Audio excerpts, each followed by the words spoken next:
Cumprimento a todos com a paz do Senhor. Vou ler também uma palavra que se encontra em Jeremias 23, que diz assim: Porventura sou eu Deus de perto, diz o Senhor, e não também Deus de longe? Esconder-me-ia alguma coisa em esconderijos, de modo que eu não os veja, diz o Senhor. Porventura não enche os céus e a terra, diz o Senhor. Tenho ouvido o que dizem aqueles profetas, profetizando mentiras em meu nome, dizendo: sonhei, sonhei. Até quando sucederá isso no coração dos profetas que profetizam mentiras e que se profetizam do engano do seu coração, os quais cuidam fazer com que o meu povo se esqueça do meu nome, pelos seus sonhos que cada um conta ao seu próximo, assim como seus pais se esqueceram de mim, do meu nome, por causa de Baal. O profeta que tem um sonho, conte o sonho, e aquele que tem a minha palavra, fale a minha palavra com verdade. Que tem a palha com o trigo, diz o Senhor. Porventura a minha palavra não é como fogo, diz o Senhor, e como um martelo que esmiuça a pedra? Portanto, eis que eu sou contra os profetas, diz o Senhor, que furtam as minhas palavras, cada um ao seu próximo. Eis que eu sou contra os profetas que diz o Senhor, que usam de sua própria linguagem e dizem: Ele disse. Eis que eu sou contra os que profetizam sonhos mentirosos, diz o Senhor, e os contam e fazem errar o meu povo com as suas mentiras e com as suas leviandades, pois eu não os enviei, nem lhes dei ordem, e não trouxeram proveito algum a este povo, diz o Senhor. Então é assim, né? O Senhor está nos observando, né? Todo dia, todo lugar. Então podemos até esconder de nós, até de nós mesmos, né? Mas do Senhor ninguém consegue esconder. Deus está nos observando. Eu quero cumprimentar, né, os irmãos com a paz do nosso Senhor e Salvador Jesus Cristo, essa pessoa maravilhosa que é Jesus, esse Deus perfeito, maravilhoso, que nos ama tanto ao ponto de nos suportar, né? Então, irmãos, é muito importante a gente entender a perfeição de Deus, né? Estava caminhando na praia, estava observando uma gaivotazinha daquela lá, né? Um passarinho, a cabecinha dele é menor do que uma bola de ping-pong, o cérebro dele deve ser do tamanho de uma ervilha, e aquele bichinho sai daqui, vai voando até nos Estados Unidos, sem GPS, sem celular, sem nada, irmão. Sabe a direção certinha, sabe tudo. Então as pessoas, como Deus fala no livro de Jó, né? Se as pessoas olhassem para a natureza, elas já iam ver o Deus vivo, iam entender o poder desse Deus. Irmãos, imagina uma ave dessa, o cérebro dela funciona aí às vezes 10, 20, 30 anos, um papagaio funciona há mais de 100 anos, com um cérebrozinho pequenininho, comendo uma comidinha. O nosso carro, para poder funcionar, bom, um carro não funciona há 100 anos sem parar, para começar. Se ligar um carro, deixar ele 100 anos funcionando, ele não vai aguentar. E para ele funcionar, tem que ter bateria, tem que ter combustível, não é? E ainda a gente acha que a máquina vai tomar conta do mundo, que a máquina é mais inteligente que Deus, que o homem é mais inteligente que Deus. Coitado, tem gente que estuda aí e nem acredita que Deus existe. Você vê o tamanho da cegueira da pessoa, né, irmãos?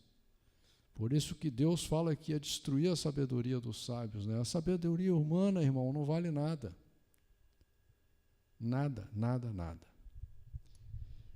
Por isso que a Bíblia diz que o princípio da sabedoria é o temor a Deus. É você reconhecer que existe um Deus. Não é possível que você não consegue olhar à sua volta e reconhecer que existe um Deus e entender, parar para pensar o poder desse Deus. Porque senão a gente faz, como a irmã Luísa estava falando aqui, né? A gente acaba não entendendo que o nosso Deus tudo vê, tudo pode. É Deus de perto, é Deus de longe, é Deus do alto, é Deus do baixo. Não há como você se esconder de Deus. Você pode se esconder das pessoas que você conhece, você pode fingir para quem você quiser. Inclusive, a maioria das pessoas conseguem fingir para si mesmo. Mas quando Deus nos dá uma Bíblia, Deus nos dá uma Bíblia para que ela venha nos confrontar as nossas misérias, as nossas fraquezas humanas, nos dá um novo pensamento, uma nova direção, né? A palavra de Deus, irmãos, não é para te dar prosperidade, para ficar te dando alegria, não. A palavra de Deus, ela é para transformar você em um ser humano, para mudar o seu desejo, para mudar o seu pensamento, para te ensinar, como Deus fala, né, que Ele está te ensinando, para te ensinar a ter controle. Não adianta colocar você no céu, não adianta colocar você em um convento, onde nada acontece. Muitas pessoas questionam, mas por que Deus deixa acontecer isso? Por que Deus deixa acontecer aquilo? Quando você lê a Bíblia, você vai ver que Deus deixa o povo passar por dificuldades, deixa o povo ser levado cativo, igual no caso ali do livro de Jeremias mesmo, que Jeremias já tinha profetizado que o povo ia ficar cativo mais de 70 anos, né? Apanhou por dizer isso, e aconteceu. E Deus deixou por quê? Porque a pessoa tinha que passar por aquele processo para ela se tornar uma pessoa melhor, para ela compreender a vida. Nós temos raciocínio, irmãos. Nós temos capacidade de pensar matematicamente, mas nas coisas mais importantes da nossa vida, nós pensamos menos do que uma criança. Nós só usamos a nossa tolice, a nossa fraqueza, a nossa miséria nas coisas mais importantes da nossa vida. Imagina o tanto que é importante um dia de vida nosso, um dia de vida. E o que nós fazemos com um dia de vida que Deus nos dá? O que a gente faz? A gente considera, a gente dá valor, a gente é grato a Deus por aquele dia de vida? Não, a gente fica contando o tempo dos outros. O fulano viveu até 80, o outro viveu até 100. Contando o tempo, irmãos, vivendo, carregando o lixo do passado e conformado com aquele lixo, repetindo constantemente o lixo, né? Se apoiando no seu próprio gênio, numa herança muitas vezes maldita que você recebeu, não é? E não para pensar a importância da vida, a importância do projeto de Deus, principalmente nós, irmãos, que ganhamos uma Bíblia de Deus, nós que Deus nos traz na igreja, nós que Deus tem cuidado da gente desde quando a gente nasceu. Senão jamais você ia ter uma Bíblia, jamais você está numa igreja. Olha quantas pessoas, irmãos, hoje estão matando em nome da fé. Me mostra aqui um lugar na Bíblia que a Bíblia mandou você matar em nome da fé. Mandou você queimar seu filho no fogo, queimar sua filha no fogo, fazer um sacrifício humano, fazer um sacrifício animal. Me mostra um lugar aqui na Bíblia. A Bíblia o tempo todo prega o amor, prega a humanidade, prega a razão, prega a justiça. O nosso Deus é um Deus justo, correto. E o que acontece com a gente é que a gente simplesmente fica agindo por impulso, sem raciocinar, vai levando a vida. Hoje, por exemplo, a sociedade humana, ela criou uma distração terrível para a gente, que é o celular. O celular foi feito para o nosso bem. Toda a ciência é dada por Deus. O homem que pega e usa ela mal usada, não é? Então, hoje é tanta informação, que você acaba não guardando informação nenhuma. E ao invés de você ficar sabido, você vai ficando burro. Entendeu? Não para analisar, não para pensar. E os donos do mundo, essas pessoas malignas que dominam o mundo, elas sabem disso, que você não gosta de conhecimento, você gosta do pão e circo, só do passatempo, é fofoca, é coisa sem valor, né? O que é importante mesmo, que a realidade matemática, que serve para cada pessoa aqui na Terra, que é você acordar e assumir o controle da sua vida em todos os sentidos e buscar uma maneira de você viver alegre, viver feliz, né? De amar, de ser amado, buscar amar e buscar ser amado.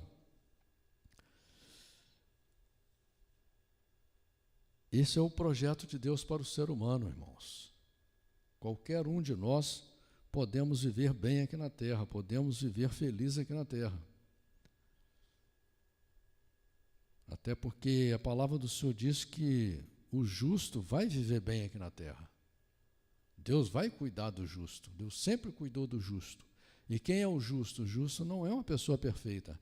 O justo é aquela pessoa que luta contra as suas fraquezas, contra as suas iniquidades, luta contra os seus pecados, luta contra os seus pensamentos ruins, que todos nós temos, todos os dias, não é? Conforme a circunstância, conforme a situação, aquela situação pode despertar o nosso lado ruim. E por isso que Deus fala que nós temos que aprender a separar o santo do profano, o certo do errado, o bem do mal. A Bíblia até diz, ai daquele que sabe fazer o bem e não faz. Então, nós somos chamados para fazer um sacrifício de fazer o bem, que não é fácil, né? Somos tentados, somos atribulados, né? Jesus falou, no mundo tereis aflição, mas eu venci o mundo. Por quê que ele falou isso? Para que você siga os caminhos de Jesus, para que você, através da leitura da Bíblia, você entenda o projeto de Deus e você aprenda a lutar contra as perseguições desse mundo, que são muitas, contra aquilo que você já tem, que colocaram dentro de você, desde criancinha, vieram colocando um monte de coisa que não presta dentro da gente, irmãos. Isso é uma coisa que eu peço muito a Deus, é a misericórdia dele, porque o mal tem contaminado a gente desde criança. Daí você vê agora nos últimos tempos, com essas culturas loucas que tem aí, sexualizando criança, que é absurdo, uma coisa absurda, inaceitável. E as pessoas aí estão engolindo, estão aceitando tudo, normalizando tudo, tudo sendo normal. E não é normal, irmãos, não é, entendeu? Temos que aprender a ter responsabilidade com o presente que Deus nos dá, que é o dia de vida, né? É só isso que nós temos. Nós só temos o dia de hoje, esse dia de vida. E é muito difícil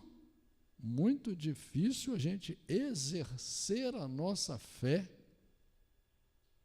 para conseguirmos andar com Deus, porque Deus está de braços abertos, querendo andar conosco. Olha, Deus fala assim, olha, eu te desposarei, ou seja, Deus quer andar com a gente como se fosse um esposo, uma esposa, um casamento. Casamento. O casamento que o homem moderno tenta acabar com ele aí, né? A mulher, até com essa revolução que ela fez aí de independência, ela conseguiu uma liberdade que eu não sei qual a vantagem que teve também. Nada contra a mulher trabalhar, não é isso? Ela teria que ser livre para isso. Mas a gente seguir o que é natural é muito mais lógico do que buscar o artificial que o homem tenta implementar nas nossas vidas, e nós vamos aceitando, irmãos. Irmãos, estamos lendo o livro de Josué, no capítulo 2, e no versículo 1 você vai ver uma referência em Josué, capítulo 1, versículo 11, no capítulo 3, versículo 2, em Números, capítulo 25, versículo 1, Hebreus, capítulo 11, versículo 31, Tiago, capítulo 2, versículo 25, e Mateus, capítulo 1, versículo 5. Diz a palavra do Senhor assim: E Josué, filho de Num, enviou secretamente de Sitim 2 homens a espiar, dizendo: Ide reconhecer a terra e a Jericó. Foram, pois, e entraram na casa de uma mulher prostituta, cujo nome era Raabe, e dormiram ali.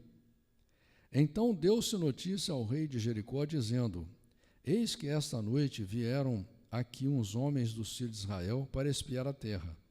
Por isso mandou o rei de Jericó dizer a Raabe: Tira fora os homens que vieram a ti e entraram na tua casa, porque vieram espiar toda a terra. Porém aquela mulher tomou os 2 homens e os escondeu e disse: É verdade que vieram homens a mim, porém eu não sabia de onde eram. E aconteceu que, havendo-se de fechar a porta, sendo já escuro, aqueles homens saíram. Não sei para onde aqueles homens se foram. Ide após eles depressa, porque os alcançareis. Porém ela os tinha feito subir ao eirado e os tinha escondido entre as canas do linho que pusera em ordem sobre o eirado. E foram-se aqueles homens após eles pelo caminho do Jordão até os vaus, e havendo eles saído, fechou-se a porta. E antes que eles dormissem, ela subiu a eles no eirado, e disse aos homens: Bem sei que o Senhor vos deu esta terra, e que o pavor de vós caiu sobre nós, e que todos os moradores da terra estão desfalecidos diante de vós. Porque temos ouvido que o Senhor secou as águas do mar Vermelho diante de vós, quando saíeis do Egito, e o que fizeste aos 2 reis dos amorreus, a Sion e a Og, que estavam além do Jordão, os quais destruísse. O que ouvindo desfaleceu o nosso coração, e em ninguém mais há ânimo algum, por causa da vossa presença, porque o Senhor vosso Deus é Deus em cima nos céus e embaixo na terra. Irmãos, quando eu leio essa parte aqui da Bíblia, livro de Êxodo, livro de Números, livro de Levíticos, livro de Josué, eu pregando essa palavra, eu sou obrigado a passar uma mensagem para você no meio dessa pregação, que são as 2 novelas feitas pela Rede Record, que para mim são as 2 obras, falando de Bíblia, falando de religião, as 2 obras mais bem feitas que já fizeram até hoje na Terra, que conseguiram dar vida para isso daqui. Tanto a novela Os 10 Mandamentos, como a Terra Prometida, que a gente deveria assistir primeiro os 10 Mandamentos, conta a história de Moisés, e depois a Terra Prometida, que conta a história de Josué, uma obra-prima que enriquece o nosso relacionamento com Deus. Muito bem, irmãos. Versículo 12. Agora, pois, jurai-me vos peço pelo Senhor, que como usei de misericórdia convosco, vós também usarei de misericórdia para com a casa de meu pai, e dai-me um sinal seguro, de que conservareis com vida a meu pai e a minha mãe, como também a meus irmãos e a minhas irmãs, com tudo o que tem, e de que livrareis as nossas vidas da morte. Irmãos, esse versículo é muito interessante, que a Bíblia aqui relata que Raabe era uma mulher da vida. Uma mulher, quando você fala de uma mulher da vida, né? Aqui diz até na casa de uma mulher prostituta. Quando você fala, você já pensa numa pessoa sem qualificação, uma pessoa materialista, sem coração. Mas a gente não sabe a circunstância também que levou uma pessoa a essa situação, como muitas pessoas são tragadas pela droga, pelo álcool, né? Pelo crime e por aí afora. Mas nós vemos aqui um exemplo de humanidade nessa mulher, quando ela vê uma chance de escapar de uma destruição, que, como ela disse, que quando se falava do povo de Israel, naquela região todo mundo temia, porque Deus tinha acabado com os egípcios, Deus tinha aberto o mar, né, o Mar Vermelho, e acabado com o exército egípcio, e eles, todo mundo com medo, porque sabiam quem tinha feito essa obra, esses grandes sinais, prodígios e maravilhas, era o Deus deles. Era o Deus deles. Então, essa mulher tem a oportunidade agora de ser salva dessa destruição. Mas ela pensa em quem? Olha aqui, ó, ela pensa no pai dela, na mãe dela, nos irmãos dela. Amor pela família. Que hoje os filhos já não sabem o que é isso mais. Os filhos hoje têm amor pela herança, pelo patrimônio, pelo dinheiro. Achando que dinheiro, que herança é mais importante do que amor. Não existe nada, irmãos, nada, que chegue perto ao valor do amor verdadeiro. Dinheiro você trabalha e ganha, dinheiro você rouba, você consegue ele. Agora, amor verdadeiro, com dinheiro você não compra. Você compra o corpo de alguém, você compra a presença de alguém, mas o amor verdadeiro você não compra de ninguém não, irmãos. Entendeu? E a pessoa que não sabe amar um pai ou uma mãe, esse está mal, ele está doente, está perdido, né? Está completamente enfermo e não sabe, né? Então, aqueles homens responderam-lhe: a nossa vida responderá pela vossa até a morte, se não denunciardes esse nosso negócio. E será, pois, que, dando-nos o Senhor esta terra, usaremos contigo de misericórdia e de fidelidade. Ela então os fez descer por uma corda pela janela, porquanto a sua casa estava sobre o muro da cidade, e ela morava sobre o muro. E disse-lhes: ide-vos ao monte, para que, porventura, não vos encontrem os perseguidores, e escondei-vos lá 3 dias, até que voltem os perseguidores, e depois ide pelo vosso caminho. E disseram-lhe aqueles homens: desobrigados seremos deste juramento que nos fizeste jurar. Eis que, quando nós entrarmos na terra, atarás esse cordão de fio de escarlata à janela por onde nos fizeste descer, e recolherás em casa contigo a teu pai, a tua mãe, a teus irmãos e toda a família de teu pai. E será, pois, que qualquer que sair fora da porta da tua casa, o seu sangue será sobre a sua cabeça, e nós seremos inocentes. Mas qualquer que estiver contigo em casa, o seu sangue seja sobre a nossa cabeça, se alguém nele puser a mão. Porém, se tu denunciardes esse nosso negócio, seremos desobrigados do juramento que nos fizeste jurar. E ela disse: conforme as vossas palavras, assim seja. Então os despediu, e eles se foram, e ela atou o cordão de escarlata à janela. Foram-se, pois, e chegaram ao monte, e ficaram ali 3 dias, até que voltaram os perseguidores, porque os perseguidores os buscaram por todo o caminho, porém não os acharam. Assim aqueles 2 homens voltaram e desceram do monte, e passaram e chegaram a Josué, filho de Num, e contaram-lhe tudo quanto lhes acontecera. E disseram a Josué: certamente o Senhor tem dado toda esta terra nas nossas mãos, pois até todos os moradores estão atemorizados diante de nós. Irmãos, essa palavra também é muito importante para você ver que quem luta por aquele que crê em Deus e que busca ser fiel aos estatutos, mandamentos do juiz de Deus, que é a Bíblia. Deus é quem vai na frente, irmãos.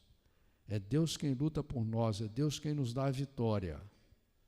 Pode ser que muitas vezes você olha e fala assim, mas comigo não está acontecendo.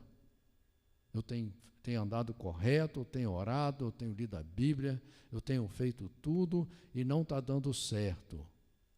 Mas não pense assim, irmãos, porque o nosso Deus é o Deus do futuro. Imagina se José, quando é julgado num poço, ele pensasse assim. Imagina quando ele sai do poço, que ele fala, agora saí do poço, Deus está comigo. Aí ele é vendido como escravo. Aí ele ia amaldiçoar Deus. Aí ele é vendido como escravo, chega na casa do cara que compra ele, o cara começa a tratar ele bem, começa a dar tudo certo. Ele falou, Deus está comigo. Aí de repente ele tem uma acusação falsa em cima dele, ele vai preso. Aí ele falou, olha, Deus me abandonou. Quem crê em Deus, crê num Deus do futuro. Entendeu? Mas para Deus estar contigo, você tem que crer. Você tem que usar a sua fé, ainda que pequena. Fala, não, Senhor, estou passando por essa dificuldade, o que eu tenho que aprender, o que eu tenho que mudar em mim, me ajuda. Eu não consigo evoluir, o meu gênio é forte, o meu pensamento tem me dominado. Né? E aí você começa a ler a palavra de Deus, você começa a ter um relacionamento com Deus, como disse o presbítero Paulo aqui, você tem que aprender a ter um relacionamento de intimidade com Deus. Como que você vai conhecer a Deus se você não conversa com Deus? Se você não tem tempo para ter um relacionamento com Deus? Amém, irmãos? Louvado seja esse Deus maravilhoso.